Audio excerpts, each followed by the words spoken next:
Hello, here we are. It's Greg here again. You're getting fed up with me. I've just been itching to put something together on running culture and running club culture. Yeah, I've been thinking about this quite a lot, and how runners behave, how running clubs behave as individuals, as a group. Running clubs and a group of runners within a club are, of course, a cohort or a sample of normal people. Not normal because they run, but they're representative, aren't they, of a cross section of a community or whatever. And they include many different people with many skills, many objectives. They have one thing in common, of course, running, because if they've joined a running club, they want to run, don't they? Yeah, I think so. Well, I joined a run. I'm quite sure if I wanted to run, but there you are. But it's a communal activity. I've got some notes here, which is pretty unusual for me. I just normally talk to a camera. But basically, I'm thinking of running club culture and runners and what sort of people runners are.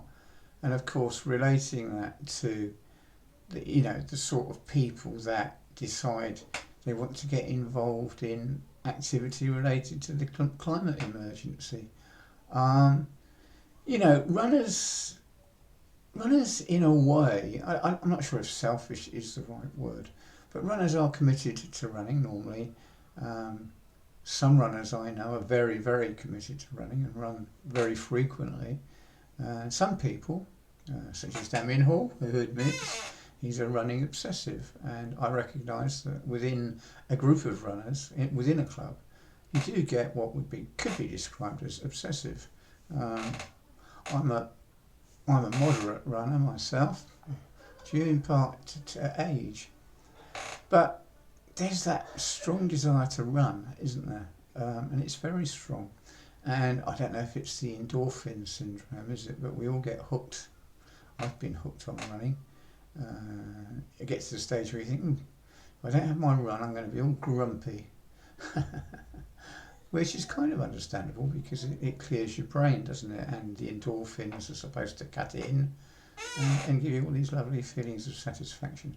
But I'm just trying to relate a running club, and I'm doing a bit of work with England Athletics in terms of trying to get running clubs to respond to green activity. Now, and I'm thinking, well, the motivation should be there. The type of people who are runners generally tend to be, to a certain extent, socially aware. Quite often a lot of runners raise money for charity through doing runs. So there's certainly a seed of social awareness that matches with a green runner and awareness of the green issues. But in saying all this, I also recognise that there is a reticence amongst a lot of runners to actually think that they should be doing something active in terms of the environment. In fact, somebody did say to me that it wasn't appropriate for a running club to be involved in green activity. And at the time I thought, well, that sounds, I'm far more into it now, but I didn't like the sound of that. I thought, well, social awareness, surely the biggest issue knocking around today is global warming. I appreciate that a lot of people aren't as into it as others, like myself. A couple of years ago, I wasn't, but I'm much clearer in my thinking about runners and the environment now, and any organisation. A running club is an organisation, and I think all organisations are to a degree responsible for the problems that we are in, and to a degree responsible or should have a desire to try and help the situation in regards to the environment. Runners spend a lot of time in the environment, both trail running or wherever they run, coastlines, etc. They run all over the country, and they have an interest in the environment. They spend a lot of time in the environment. So not only are they, as it should be, as interested or responsible as any other people in society, it certainly lends itself to environmental activity and green running and the ethos of such entities as the Green Runners, which I have now become very involved with, and I support entirely the ethos of green running. I would like all runners to be a member of the Green Runners, but it ain't going to happen overnight. And I think there's some steering required to point out to people within running clubs, and specifically running club committees, that in actual fact they should be taking some responsibility for the environment in which they carry out their running activity. And they're ideally placed in some ways to empathise and to do things, to adopt what are the pillars that have come down from the United Nations and filtered through such organisations as basis, the pillars that have been translated into the Green Runner pledges in regard to the areas of activity that runners can involve themselves in order to reduce their carbon footprint, and also to generally make people more aware of the global crisis. And it is a crisis. My research tells me, and the IPCC report from the United Nations is saying, that the next 5 to 10 years, which is no time at all, you think about 5 to 10 years, not long at all, it's critical for humanity, critical for the world, and critical for the survival of the environment as we know. So there's a responsibility on everybody. We can't rely on governments, we can't rely on organisations to change things for us and mend things for us. It just won't happen. And until there's a body of support for green awareness and to drive the issues through organisations such as running clubs or any other organisation, there's got to be a groundswell. And within running, I know there is a groundswell of feeling towards helping green issues, helping to reduce the carbon footprint of not only the running activity, but everything surrounding it, like event organisers, etc. The carbon footprint of sport worldwide is huge. Take, for example, something like the World Cup. The carbon footprint of the World Cup is huge.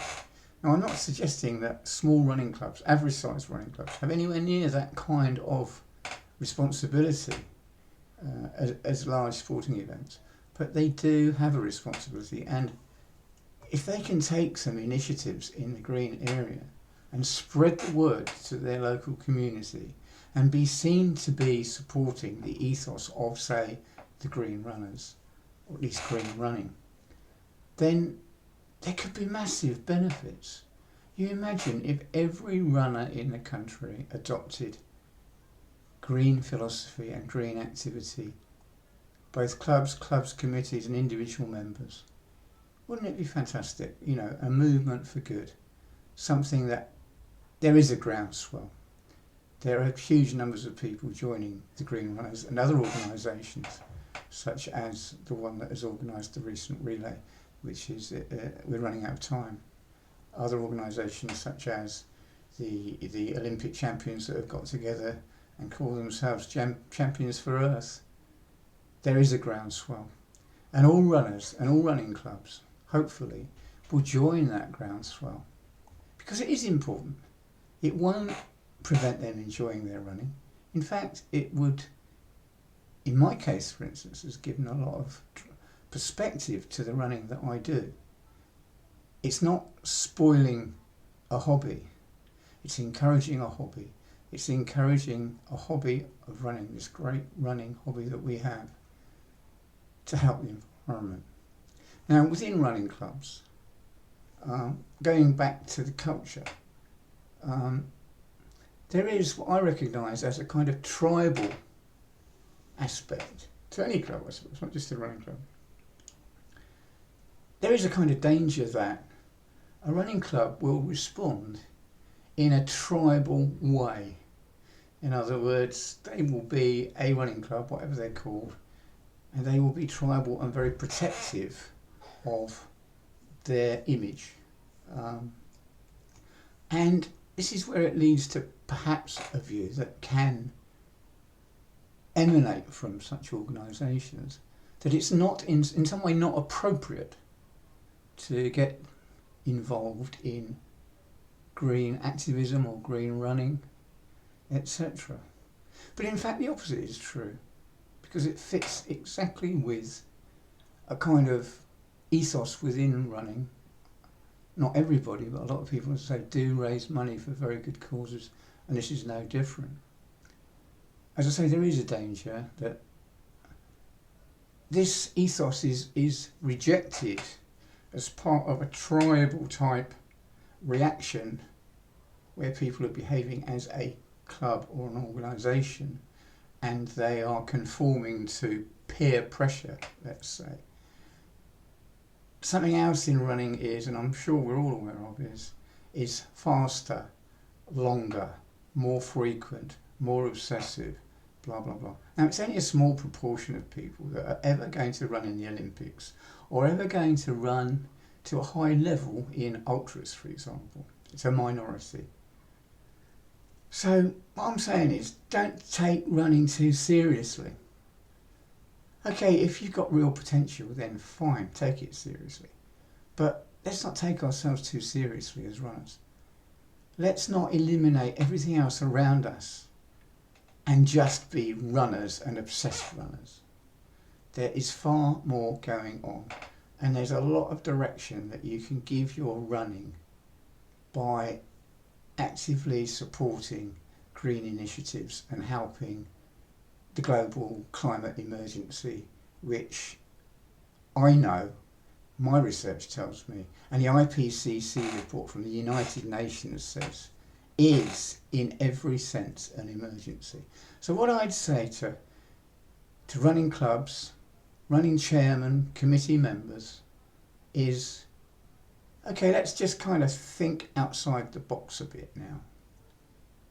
We are primarily a running club, providing a hobby, a furtherance of a hobby for our members. But there's more to it, isn't there? There's a social responsibility aspect that is magnified hugely when you talk about the global crisis. So what I'm saying is, please, running clubs, think beyond the edge of the bubble.